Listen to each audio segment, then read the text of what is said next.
Did you know that there are more than 30 different races in the Dragon Ball universe? And no, I am not just talking about Saiyans and Namekians. There are races that appeared only once and were never mentioned again. There are races that are literally made of metal, and there are races so powerful they can erase all of reality with a snap of their fingers. Today we are going to go through all of them, from the weakest to the most absurdly powerful, and I guarantee you, even if you consider yourself a hardcore Dragon Ball fan, there will be things here that you did not know. Starting from the very bottom, we have the Cybermen, those green creatures that are planted in the ground like seeds and sprout to fight. They were created through bioengineering simply to serve as tireless soldiers that can self-destruct if necessary. Their power level was comparable to Raditz, and back at the beginning of Dragon Ball Z, that was actually impressive. But by today's standards, that means absolutely nothing. The greatest achievement of a Cyberman in the entire history was killing Yamcha, which gave birth to that meme. And look, depending on how you see it, that could be a point in their favor or against them. Either way, these are creatures that serve a single purpose, explode and cause as much damage as possible before being eliminated. Funny to know that this exists even in real life, but well, these characters are disposable by nature. A step above the Cybermen, we find the zombies. Yes, zombies exist in Dragon Ball, and they are part of the official canon of the franchise. The most famous representative is Bandages, that mysterious fighter from Baba who fought Goku back in the original series. They also appear in the most recent saga of the Dragon Ball Super manga, where Dr. Hato creates zombies. And for those who do not know, he is the grandson of Dr. Gero, the creator of androids 17, 18, 16, all of the old androids. And the big advantage of zombies is the most obvious one possible. They are already dead. Trying to take down someone who is already dead is a thankless job by nature. They are extremely resistant, stubborn, they simply do not stop coming at you even while taking damage. But in terms of power, real combat, relevance, they cannot threaten a fighter who has even basic control over energy. And going up one level, we reach the Beasts of Vampa. If you watch the Broly movie, you definitely remember that miserable planet where he was abandoned as a child. Vampa has almost no resources, the vegetation is practically zero, and the climate is brutal. But you know what is abundant there? These enormous monsters with a wolf-like appearance that are true survival machines. What makes these beasts impressive is not some special energy ability or mystical transformation. It is pure animal brutality, jaws that can crush rock, and an absurd resistance forged by generations of surviving in one of the worst environments in Universe 7. And there is a detail that completely changes how you see these creatures. Broly used to play with them as a form of training. The guy who gave Goku and Vegeta together in Super Saiyan Blue a hard time used these creatures to exercise. If that is not a stamp of quality for the species, I do not know what is. Now let us talk about the Shugarians. As the name suggests, they are sweet beings, and this is one of the saddest races in Dragon Ball, and probably one that nobody remembers. They are those little creatures that appear in the Granola arc. Their story is simple and cruel. They lost the planet where they lived, wandered aimlessly through space, and when they finally found an opportunity to have a new home, they fell right into a trap set by the Heaters. They bought planet cereal without knowing that the original inhabitants had been massacred so that the sale could happen. They show no combat abilities whatsoever and live in a completely peaceful way. In a universe where even a shop owner could be hiding an absurd power level, the Shugarians are genuinely defenseless. They exist more as a narrative piece than as a relevant force. And now we arrive at a race that is very deceiving by its appearance. Potamo's race, that big guy who looks like a teddy bear that came to life and decided to enter the Tournament of the Gods. Visually, he does not intimidate anyone, but Potamo hides one of the most annoying mechanics to face in the entire franchise. His body simply does not take damage. It does not matter if you are Goku using a Kamehameha at full power or Vegeta giving everything he has in his punches. The impact is absorbed, redirected, dissipated, or whatever. The result is the same, zero damage. Goku only managed to get past this defense by using his head instead of force, pushing Potamo out of the arena because he realized there was no way to actually hurt him. Now, the reason Potamo's race does not rank higher is because this absurd defense does not come with offensive power to match. He can take everything like a tank, but he cannot strike back in the same proportion. In my point of view, with enough power in stronger transformations, like Ultra Instinct, it should be possible to break through that barrier too. And closing this first section, we have the werewolves. And yes, Dragon Ball has werewolves, and they appear in more than one universe. The most famous are the Trio de Danger from the universe Bergamo, Lavender, and Basil. Each one has a unique ability that makes them much more dangerous than normal werewolves. Bergamo absorbs the damage he receives and converts it into his own strength, which means the more you hit him, the stronger he gets. Lavender produces natural venom from his body that paralyzes and weakens any opponent, and Basil can consume a special fruit that transforms him into a much more muscular and powerful version. On top of all that, the three of them possess undetectable energy, which makes it difficult to predict any of their movements in battle. There are also variants of this race in Universe 4, and in the Demon Realm, the Makai, where the so-called Majin werewolves can alternate between humanoid form and wolf form whenever they want. Now we start to enter a much more interesting territory. The races in this section are no longer extras or curiosities of the universe. Each one of them has at least one representative that caused serious problems for our protagonists, starting with the Earthlings. And before you think that the human level in Dragon Ball is weak and they are just cannon fodder, hold on. It is true that at the average power level, an inhabitant of Earth tends to be pathetic, but remember, Goku when he was born had a single-digit power level and was still considered strong enough to eventually conquer the entire planet, which gives you an idea of how vulnerable humanity is in the cosmic context. But within this race, there are absurd exceptions. Krillin is probably the strongest human being that ever existed, but Master Roshi, an old man who supposedly should be retired, blew up the moon with a Kamehameha and also fought in that same tournament, even teaching Goku the principles so he could remember what truly mattered and awaken Ultra Instinct. Krillin in the manga, and even in the anime, is eliminated very quickly. Master Roshi, on the other hand, lasts longer, both in the anime and the manga, and in the Tournament of Power in the manga, he even does a pseudo-Ultra Instinct against Jiren. So, in my opinion, Master Roshi is the most powerful human. Even Yamcha, who became a universal joke after the incident with the Cyberman, was once one of the strongest fighters on the planet. And the thing is, what Earthlings lack in raw power, they make up for with technique, strategy, and a surprising ability to learn how to manipulate energy. As Videl proved, any human can learn to fly and use energy with the right training. On top of that, Earthlings are probably the most diverse race, with regular humans, but also furry-type humans or monster-type humans like Pilaf, beastmen like King Furry, who ruled the world, and there are hybrids like Gohan and Goten, who mix human blood with Saiyan blood. On top of that, humans also have the ability to invent through technology extremely powerful beings like the androids and even Cellmax. In my point of view, because of this ability, a human being in Dragon Ball has the potential to become stronger than a Saiyan. That has already happened, and I think it can happen again. And well, this leads us directly to the race of the Cyclops, Tien's race. And yes, a lot of people think he is a human, but back in the original Dragon Ball, it is explained that he belongs to an ancestral race, an alien clan of people with 3 eyes. And according to Toriyama himself, beings with a 3rd eye on the forehead are considered divine, possessors of something called the power of true vision, which allows them to see the world in ways that go beyond normal comprehension. Which is very interesting because if we analyze it, in the real world, human beings can perceive less than 0.001% of the electromagnetic field. And how many senses do we not have that other animals have or other beings might have, like plants, fungi, and so on? The problem is that in Dragon Ball, Tien was never able to fully unlock this potential. His training with Master Shen, which was focused on destructive and violent techniques, ended up limiting what he could achieve as a 3-eyed warrior. Even so, Tien is a machine. The Tri-Beam is one of the most powerful techniques in the entire series, capable of holding back enemies absurdly stronger than him, like he did with Cell. The price is that in this context, each shot consumes a bit of his own life force, so literally he is risking his life every time he uses it. That is a level of commitment that few characters in the series have ever shown. And moving forward, we have Zarbon's race. One of the highlighted things in the anime about Zarbon's race is the appearance that changes, going from a good-looking being to a bizarre monster. And Zarbon was one of the elite soldiers of the Frieza Force, and on the outside, he transmitted that image of a refined, controlled fighter. But when things got tough, he would reveal his monstrous form that even gave him more power. But later on in Dragon Ball, we discovered that these forms limit speed, and even so, Vegeta, who had gotten some power-ups, managed to finish off Zarbon easily. Even so, across the entire universe, it is still an unpredictable and dangerous race. Now, let us talk about Captain Ginyu's race. Since we are going in Dragon Ball Z order, let us talk about Ginyu. This race has an ability that is simply broken in concept, the body swap. Probably the most broken ability in all of Dragon Ball. Ginyu demonstrated this by swapping bodies with Goku during the Namek saga. Imagine the potential of that. If someone from this race managed to swap bodies with a god of destruction or with Jiren, game over. In practice, Ginyu did not know how to take advantage of it because he did not have Goku's fighting instincts, but the ability itself has no prerequisites at all. You do not need to charge energy, you do not need a ritual, it is instantaneous. You shout the command and that is it. The risk obviously is swapping bodies with a weaker being, like what happened when Ginyu ended up trapped in the body of a frog. But in the right hands, this technique alone puts any member of this race as an existential threat to any living being in the multiverse, just because of this broken power. And closing this second section, we have the Yard Rats. Physically, they are weak. In terms of brute strength, they are not impressive at all either. But in energy control and esoteric techniques, they are on a level that no other mortal race can reach. They are the ones who taught instant transmission to Goku, one of the most iconic and useful techniques in the entire franchise. And years later, the Elder Pibara taught Vegeta spiritual control, which opened doors to abilities like forced spiritual fission, which allows you to undo fusions and return stolen energy back to its original source. Think about how absurd that is, especially against fused characters or those who absorb power. Vegeta gained the ability to literally undo the techniques of others, thanks to the training that these small and seemingly harmless little guys granted him. The Yard Rats are living proof that in the Dragon Ball universe, not everything comes down to hitting harder. Sometimes, the race that masters technique is more dangerous than the one that masters strength. They also exist in Universe 2, where Jimizu participated in the Tournament of Power, and unlike the peaceful yard rats of Universe 7, he had no problem going into hand-to-hand combat. Even so, he did not show as many techniques, and ended up being eliminated just the same. From this point on, the races we are going to cover are no longer supporting players. Each one of them has representatives that shook the balance of power in the universe in some way, whether through technology,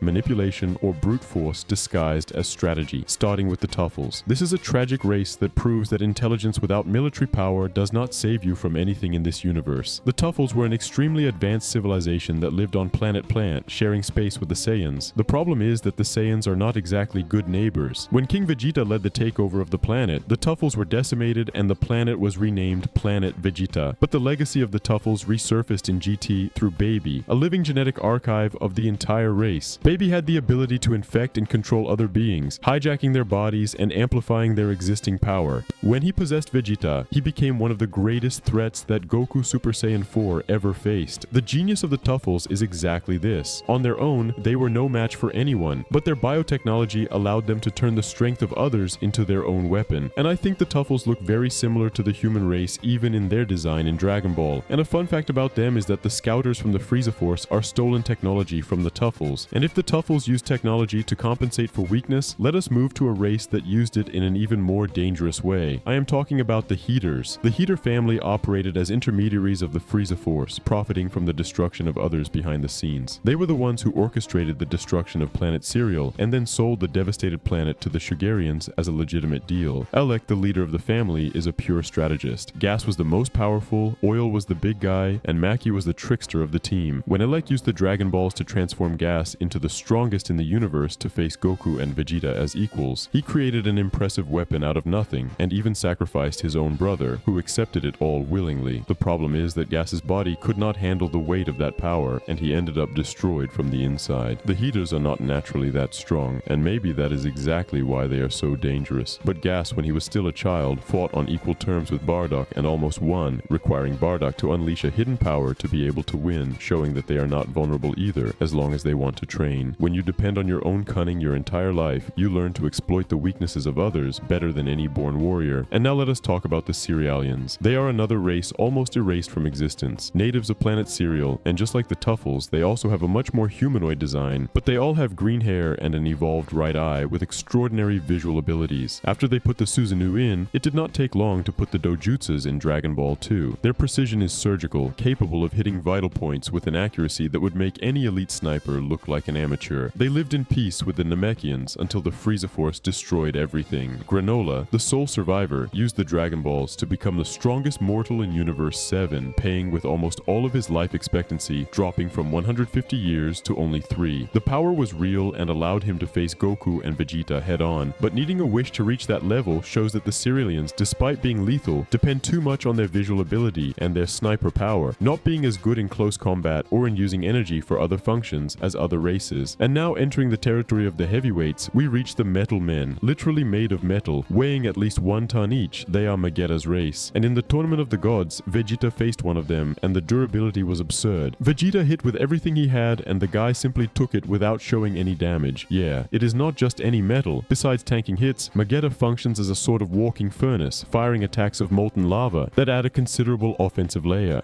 They are not that fast, but when you are practically indestructible and spit molten metal, you do not need to be that fast. Their weakness is just as absurd as their resistance. They are emotionally fragile, or at least Magetta was. One insult from Vegeta was enough to completely destabilize Magetta, a race that can take hits from a Saiyan prince, but crumbles from a verbal offense. Dragon Ball is sometimes poetry. And to close this section, I am going to talk about Tokitoki. It is a pretty cool curiosity. They are not exactly a race, but a specific divine being from the Dragon Ball games, Xenoverse and Heroes, a seemingly cute bird that possesses the ability to control the entire flow of time. That is why he is an ally of the Time Patrol. And there is even a corrupted version of Tokitoki under the possession of Fu, one of the biggest villains in Dragon Ball Heroes. And his power is not just about combat, he is a being whose existence maintains the stability of all timelines in the multiverse. Without him, reality collapses. Even the Supreme Kais of Time acknowledge his absolute importance. He does not throw punches, but when your presence is what prevents the fabric of reality from unraveling, punches become irrelevant. Now, things start to get serious. races. The races in this section already operate at a level where concepts like planet or galaxy stop being a reference of power. Here we are talking about beings that challenge gods, control time, and rewrite the rules of what is possible. Starting with the Namekians. A lot of people underestimate this race by associating them only with Piccolo and Dende. But the truth is that the Namekians are one of the most complete races in Dragon Ball and probably the most well-developed race. I mean, in the narrative sense, they are divided into two types. The warriors focused on direct combat, approximately 10% of the population, and the Dragon Clan focused on healing, creation, wisdom, and all other magical powers. This versatility already puts them on a different level. A Namekian can regenerate entire limbs as long as the brain and energy are intact. They can stretch their body in absurd ways and possess hearing far superior to other races. And then there is the fusion. Unlike the Saiyan fusion, which is temporary, the Namekian fusion is permanent and combines strength, knowledge, and experience into one body. That is how Piccolo became a match for Frieza in his second form by fusing with Nail, and then surpassed several of the warriors by fusing with Kami. In Universe 6, Saunel and Pirina did the same thing, fusing with dozens of Namekians to become Super Namekians. And recently, after receiving a boost from Shenron, Piccolo unlocked the orange form that put him on the level of Super Saiyan Blue. Oh, and a detail that changes everything, it was the Namekians who created the Dragon Balls. Without them, half of the events in the franchise simply would not have happened. We learned through Dragon Ball Daima that the Namekians are originally from the demon realm, the Makai, and you can identify a being from the demon realm by the pointy ears, but they fled from there because everyone was after the Dragon Balls and disturbing them, and the Namekians always loved freedom, so they left and are now on almost every planet, Serial, Earth, Namek, and who knows where else. Now we move on to another race that is the most abundant in Dragon Ball. I am talking about demons, and everything that inhabits the demon realm. The demon realm or Makai is divided into 3 territories, each one ruled by a demon king, with a supreme demon king above them all. The hierarchy is brutal. To become supreme demon king, you just have to defeat the current one and be recognized. There is no election, there is no bloodline, it is strength and conquest. Period. Dabura, who we know from the Majin Buu saga, was the king of the demon realm and managed to fight on equal terms with Gohan Super Saiyan 2. His ability to turn anything into stone with a single spit made him an unpredictable threat. In Daima, we get to know this universe even more, including the third evil eye, an artifact that grants absurd magical powers. Goma obtained this artifact and became strong enough to dominate several Super Saiyan 3, 4 warriors, and other supporters. And in the end, the one who defeated Goma and became the new Demon King was Majin Buu. Yes, Majin Buu, who in my opinion is the most entertaining character in Dragon Ball Daima. The best character in Daima, a creation made from the remains of Majin Buu. The demon realm is even considered the cradle of everything, including the multiverse itself, which would have been created by a supreme being called Ryus, at the request of an ancient benevolent supreme demon king. Now let us move on to the sorcerers. They are not physically strong. In fact, in direct combat, most of them would be eliminated quickly. But what makes sorcerers so dangerous is that they do not need to fight with their own hands. Babidi is the perfect example. The guy managed to mentally control Dabura, a demon king, and even Vegeta himself, one of the proudest warriors in the universe. Most sorcerers allow for mental manipulation, energy control, and summoning of powerful creatures. Bibidi, father of Babidi, tried to control Majin Buu, but he was not the creator. Who was? It was the old witch Maba, who also created Majin Buu using remains of Buu. Sorcerers turn the strength of others into their own tool without needing conventional fighting power. Now let us move on to a very interesting and underexplored race, the Assassins. They do not have many members, but the race deserves attention because of Hit. This guy from Universe 6 is possibly the fighter with the most unfair ability in the franchise, the time skip. He literally stops time for fractions of a second, which is enough to land lethal blows with absolute precision before the opponent even realizes what happened. And the worst part is that this ability evolves during the fight. The more Hit fights, the more time he can freeze, and the more techniques he develops on top of it. He even managed to create a time cage to trap Jiren during the Tournament of Power. He did not win, but the fact that he managed to hold someone at that level says everything. Assassins do not fight for honor or pride like Saiyans. They fight for efficiency. They attack fast, they attack precisely, and by the time you realize what happened, it is already over. And closing this section, before we get to the most overpowered races, we have the androids, a mix of human and machine that was designed to be the ultimate weapon. Dr. Gero created androids 17 and 18 from kidnapped human twins modified with infinite energy, which means they never get tired in combat. Android 18 broke Vegeta's arm in Super Saiyan like it was nothing. Android 17 was one of the highlights of the Tournament of Power, reaching the final stages with a combination of energy barrier, tactical intelligence, and inexhaustible endurance. And Cell, the supreme creation of Dr. Gero, carried cells from Goku, Vegeta, Piccolo, Frieza, and King Cold, combining the best of each one into a perfect form that forced Gohan to awaken Super Saiyan 2 in order to win. And we have reached the final stretch of this video, and the races that remain are those that operate at a level where the concept of power simply stops making sense for any common mortal. There is no more comparison with planets or galaxies. The scale is multiversal, starting with Frieza's race. The so-called Arcosians, or Frost Demons, are one of the most infamous races in the entire franchise. Naturally powerful, resilient, and capable of surviving even in the vacuum of space, enduring absurd physical trauma like being cut in half. And on top of all that, they have their own transformation system. Each form restricts their true power until it is absolutely necessary to release it. This means that when you think you have seen it all, the Arcosians are still holding back. Frieza himself is a mutant within his own race, just like King Cold. They are to the Arcosians what Broly is to the Saiyans. Genetic anomalies that completely distort the scale of power. Frieza achieved Golden Frieza with only 4 months of training and managed to fight on equal terms with Super Saiyan Blue. Then came Black Frieza, who took out Goku and Vegeta in their strongest forms with a single blow each after 10 years training in a time chamber, and the result was a power level that simply should not exist. Now let us talk about the Saiyans, the ultimate warrior race of the multiverse. Not necessarily the strongest by default, because the average Saiyan throughout history had a power level lower than 8,000, for example. But what sets the Saiyans apart from any other race is the unlimited potential for growth. They keep getting stronger, with no apparent ceiling, unlocking increasingly absurd transformations. Goku and Vegeta are pure-blooded Saiyans, whose growth depends on intense training and the Zenkai boost, that phenomenon where a Saiyan gets stronger after nearly dying, something that was discontinued in the Black Saga, but they can still grow through energy control. Gohan is a hybrid and can unlock stupid amounts of latent power with no effort at all, showing that this combined race of human and Saiyan is a new race that is even more powerful. His Gohan Beast form was enough to knock Goku out of Ultra Instinct temporarily. Broly is the legendary Super Saiyan, an anomaly that appears every 1,000 years, and his growth during the fight against Goku and Vegeta in the movie was incomprehensible. He went from a being inferior to base Vegeta to dominating both of them in blue in a matter of minutes. And in Universe 6, Kaba and Caulifla break limits one after another at a speed that would leave any Saiyan from Universe 7 bewildered. The combination of Zenkai, divine transformations, and fusions makes the Saiyans a race built to overcome any obstacle. Now let us talk about Jiren's race. We do not even know the name of it, but what Jiren alone demonstrated is already enough to place this race at an extremely high level, a top tier.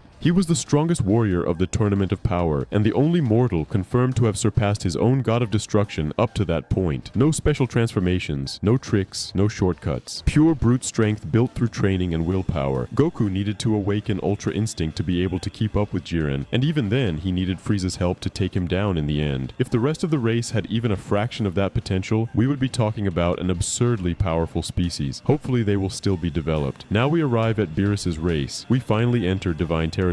We know almost nothing about this race, other than Beerus himself and his twin brother, Champa. But if these two serve as a reference, the genetic potential of this species is terrifying. Beerus fought against Goku, Super Saiyan God, and barely had to try. Of course, they also have millions of years thanks to the life pact with the Supreme Kais that helped them, but the Hakai technique, which erases anything from existence, is not easy to master. And the fact that both Beerus and Champa hold positions as gods of destruction in different universes suggests that this race has a natural predisposition to reach divine power. Now we arrive at the core people, the Shinjin. From this race are born the Kais, the Grand Kais, and the Supreme Kais, the ones responsible for overseeing creation and the balance of the multiverse. They sprout from sacred trees in the Makai and are essentially immortal. In pure combat, they are not the most impressive, but if we think that the South Supreme Kai could go head to head with Majin Buu, and that if Shin trained he would probably become much stronger than Goku, I believe they are only not that strong because they do not want to be, and because their role in the cosmic structure is irreplaceable and they focus on that. Without them, the balance between creation and destruction would simply cease to exist. When a Shinjin is born evil, things get ugly, as Zamasu proved by trying to exterminate all mortal life. Now let us talk about the dragons. There are several in Dragon Ball, and I already made a video about every dragon in Dragon Ball explained, and you can check it out, so I will not go too deep. But the highlight goes to Super Shenron, who restored entire universes that Zeno had erased. He is bigger than multiple galaxies, and the other dragons, even though they are more limited, shaped the entire history of the franchise with their wishes. After all, the anime is called Dragon Ball. Now let us talk about the angels. Always in a state of perfected Ultra Instinct, the angels can train mortals, like Whis does with Goku, reverse time, and even knock out gods of destruction, and the Grand Priest is considered the strongest fighter across all universes, showing that these beings are physically impossible to defeat in combat. And the absolute top of everything is Zeno's race. He does not fight because he does not need to. He erases entire universes with a gesture, and when Goku and Vegeta struggle to unlock new forms, Zeno is just sitting there clapping and thinking it it is cute. He defines what supremacy is. We do not know if Majin Rios is from Zeno's race, but it seems very likely. His two mysterious attendants have never spoken a word, never fought. We do not know what race they are, but I think they are just a separate creation, which I leave for you to imagine what their power level might be.